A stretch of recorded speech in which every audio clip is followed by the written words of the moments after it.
purpose. Anyways, story time with Nathan Zomer. Early in April, early in April of 1585, Ralph Raleigh had a fleet of 7 ships at anchor in Plymouth Harbor, ready to sail. The colonists were on board, 103 of them, all men.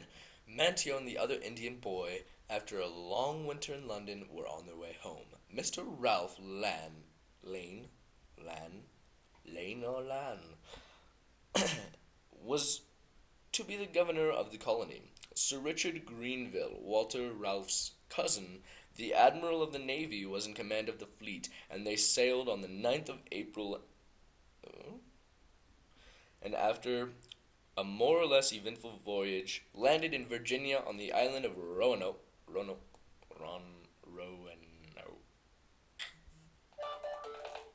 Ignore that sound.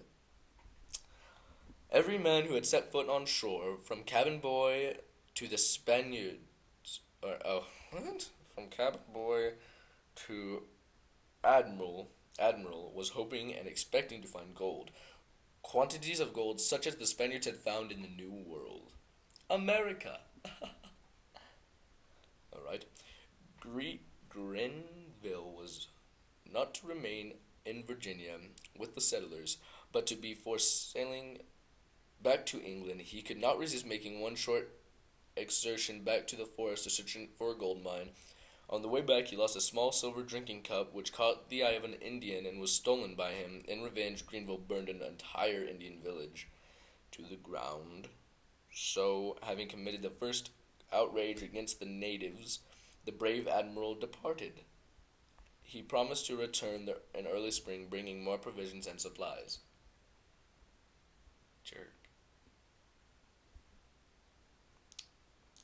The voyage home was profitable, for on the way he attacked and captured Spanish ships loaded with gold, and on the way back from the following April, with his ship loaded with supplies, he wasted so much time hunting more Spanish ships that he did not reach Roanoke Island until August.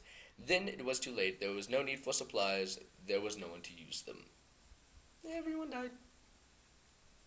The story of Roanoke Island. Okay. The settlers, as Grenville learned later, had been rescued by Sir Francis Drake, back in England, and thankful to be there. They told a pitiful story of how they had suffered during the winter, when the island, of which was so balmy in summer, became windswept and desolate. Governor Land shuddered at the thought and declared nothing but the discovery of a gold mine or passage to the South Sea will ever make our countrymen settle in Virginia.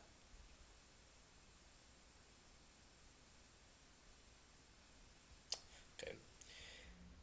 He told how they had failed to find a gold mine, and how they had been deceived by an old Indian chief. After they had taken him prisoner for the purpose of helping them, he had described the way to a rich mine that did not exist.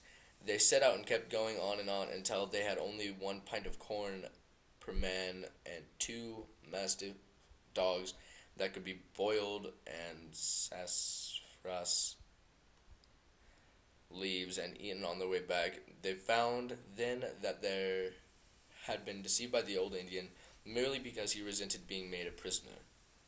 Smart Indian chief.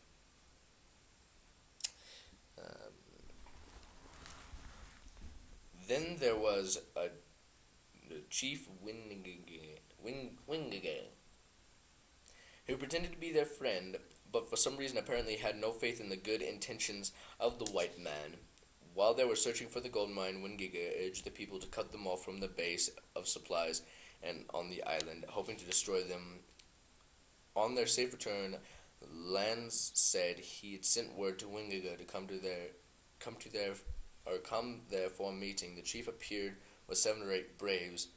Thereupon, said Lan, I gave word agreed upon, which was Christ our victory, and we 25 men began to fire. Oh, wow. We walked into a shooting range. Wingiga fell to the ground as if dead, then suddenly got up and fled, running so fast we could not catch him. An Irish boy in my company shot him in the back with my pintronel. Another followed him into the woods. I had given up hope of ever seeing him, the boy, alive when he returned carrying Wingiga's head. Ugh, that's nasty. It was the 1st of June, long after Greenville had been there with much needed provisions, and other week passed as he had not come, and they were particularly starving. At last they sighted a fleet of ships, the ships of Sir Francis Drake. Drake had been plundering the Spanish cities of Santo Domingo and St. Augustine. Leaving Florida, he had stopped by to see how the settlers in Virginia were making out, seeing their plight.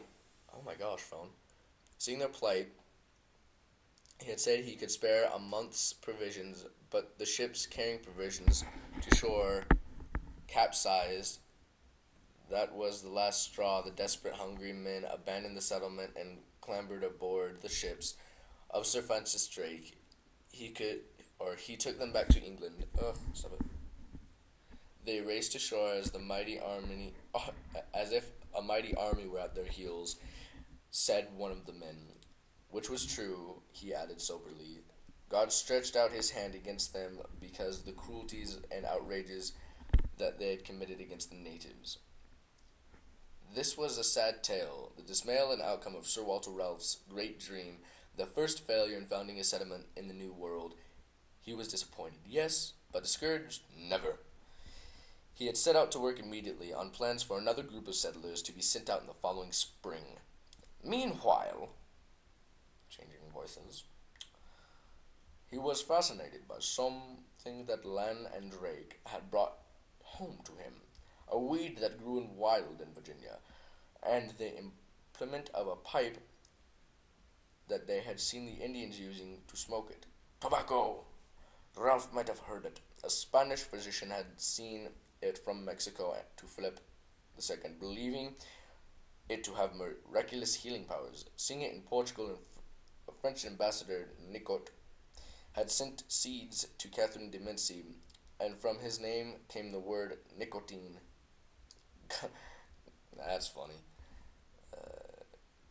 Governor Ralph Lane, however, was the first person to smoke in England, and Sir Walter Ralph took it up and made pipe smoking popular among Elizabethan courtiers. And it is said that one of Ralph's servants, when he first saw him smoking, thought he was on fire and threw a bucket of water over him. He's on fire! No one suspected that the weed one day would be used as money in Virginia, or be in any way a substitute for the gold in which the settlers for years to come would be still searching for. Dun-dun-dun. That is our first story time.